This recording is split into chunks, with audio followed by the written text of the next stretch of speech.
إلهي إلهي إلهي إلهي إلهي إلهي اعوذ باللہ من الشیطان الرجیم بسم اللہ الرحمن الرحیم الحمد للہ علی علمہ بعد حلمہ والحمد للہ علی عفوہ بعد قدرتہ الحمد للہ علی طول اناتہ فی غضبہ وہو قادر علی ما یرید۔ دعا افتتاح کے اس فقرے میں پروردگار عالم کی صفات جمالیہ کا ذکر کیا جا رہا ہے، وہ صفات کی جو پروردگار میں پائی جاتی ہیں، جو پروردگار کی صفات ثبوتیہ بھی کہلاتی ہیں۔ دو اہم صفات کے ذریعے سے دعائے افتتاح کی اس جملے کی ابتدا کی گئی ہے کہ اے پروردگار تمام تعریفیں تیرے لیے، تیرے علم پر، تیرے حلم کے بعد۔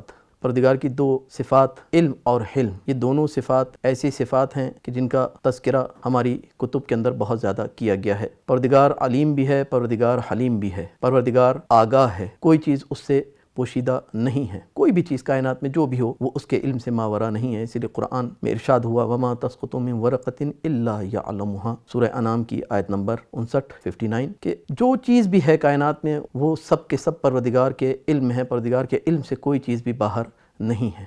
پروردگار ہر چیز کو جاننے والا ہے، اور جب وہ علیم ہے تو انسان کے ہر فعل کو، ہر حرکات اور سکنات کو، ہر چیز کو جانتا ہے۔ ایسا ہو نہیں سکتا کہ انسان کچھ انجام دے اور پروردگار سے پوشیدہ رہ جائے۔ حرکات اور سکنات تو دور کی بات، انسان کے ذہن میں جو فکر بھی آتی ہے اس سے بھی پروردگار آگاہ ہے، پروردگار جانتا ہے۔ اسی لیے انسان جب کوئی نیک کام انجام دیتا ہے تو پروردگار کی نگاہ میں موجود ہے، وہ نیک کام بھی پروردگار دیکھ رہا ہے، اور اگر کوئی برا کام انجام دیتا ہے، برائی انجام دیتا ہے تو پروردگار اس برے کام کو بھی جانتا ہے اور دیکھتا ہے۔ پروردگار کے علم سے باہر نہیں انسان کا برا فعل بھی۔ انسان معصیت کرتا ہے، پروردگار علم رکھتا ہے کہ اس بندے نے یہ معصیت کی ہے، لیکن کیونکہ وہ حلیم ہے اس لیے وہ بندے کے گناہوں پر پردے ڈال دیتا ہے۔ اس لیے تمام تعریفیں پروردگار کے لیے حمد کر رہا ہے بندہ دعا افتتاح کے اس فقرے کے اندر۔ کیوں؟ علی علمہ بعد حلمہ، کہ اس کے علم پر، اس کے حلم کے بعد، یعنی وہ حلیم ہے اور علم بھی رکھتا ہے۔ یہ دو صفتیں جب جمع ہو جاتی ہیں تو علم رکھنے کے بعد بردباری، کہ انسان کے گناہوں کو دیکھتا ہے لیکن پروردگار انسان کے گناہوں پر پردہ ڈال دیتا ہے، اور پروردگار انسان کے گناہوں کو آشکار نہیں کرتا۔ وہ کریم خدا ہے جو انسان کے گناہوں کی پردہ پوشی کرتا ہے۔ وہ رحیم خدا ہے جو انسان کو بے آبرو نہیں ہونے دیتا اس دنیا کے اندر۔ لیکن دوسری طرف انسان کی ذمہ داری کہ انسان جب خدا تیرے گناہوں پر پردہ ڈال رہا ہے، نہ فقط پردہ ڈال رہا ہے بلکہ اپنی نعمتوں کو تجھ پر فراوان کر رہا ہے، اپنی نعمتوں سے تجھ کو دور نہیں کر رہا، اپنی نعمتوں کے دروازے تجھ پر بند نہیں کر رہا۔ اب یہ انسان کی ذمہ داری ہے کہ انسان اس فرصت کو غنیمت شمار کرے اور اپنی گناہوں کی توبہ کرے، کیونکہ پروردگار پردہ اس لیے ڈال رہا ہے کہ یہ بندہ ایک دن یا ربی کہہ کر میری بارگاہ میں آئے گا اور اپنے گناہوں کی توبہ کرے گا، اور میں اس کی توبہ کو قبول کر کے اس کو سعادت مند بنا دوں گا۔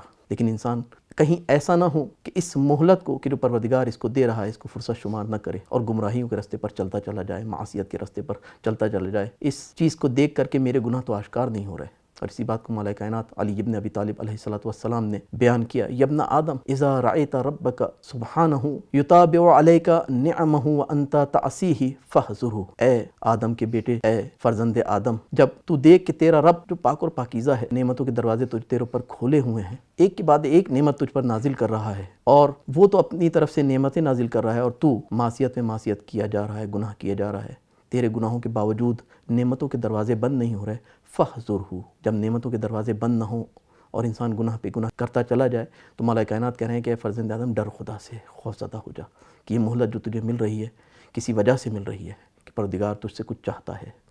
وہ چاہتا تو تیرے ایک معصیت کے اوپر اپنی نعمتوں کو تجھ سے لے لیتا، لیکن وہ رحیم اور کریم خدا ہے، اپنی نعمتوں کے دروازے تیرے اوپر بند نہیں کر رہا، تیرے اوپر کھولے ہوئے نعمتیں ایک کے بعد ایک نعمت دے رہا ہے۔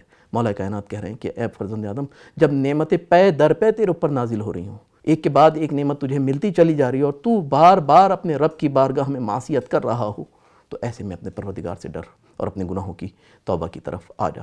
دعا افتتاح کے پہلے جملے کے اندر اسی بات کی طرف اشارہ، الحمدللہ علی علمہ بعد حلمہ، اور پھر اس کے بعد الحمدللہ علی عفوہ بعد قدرتہ، کہ کتنا رحیم اور کریم پروردگار ہے کہ جب بندہ گناہ کر کے بارگاہ پروردگار میں توبہ کے لیے جاتا ہے، باوجود اس کے کوئی قدرت رکھتا ہے کہ اپنے بندے پر عقاب کر سکے، وہ عقاب پر قدرت رکھنے کے باوجود اپنے بندے کو معاف کر دیتا ہے۔ نہیں کہتا کہ اے میرے بندے تو نے معصیت کی ہے. اور کتنا ہی رحیم اور کریم، یعنی اس کی رحمتوں کی وسعت کا اندازہ کیا جائے. انسان ایک گناہ کو بار بار کرتا ہے، ایک بار ایک گناہ کو کیا، ایک بار توبہ کی، پروردگار توبہ کو قبول کر کے معاف کر دیتا ہے، پھر وہی گناہ کرتا ہے، پھر معاف کر دیتا ہے، پھر وہی گناہ کرتا ہے، پھر معاف کر دیتا ہے.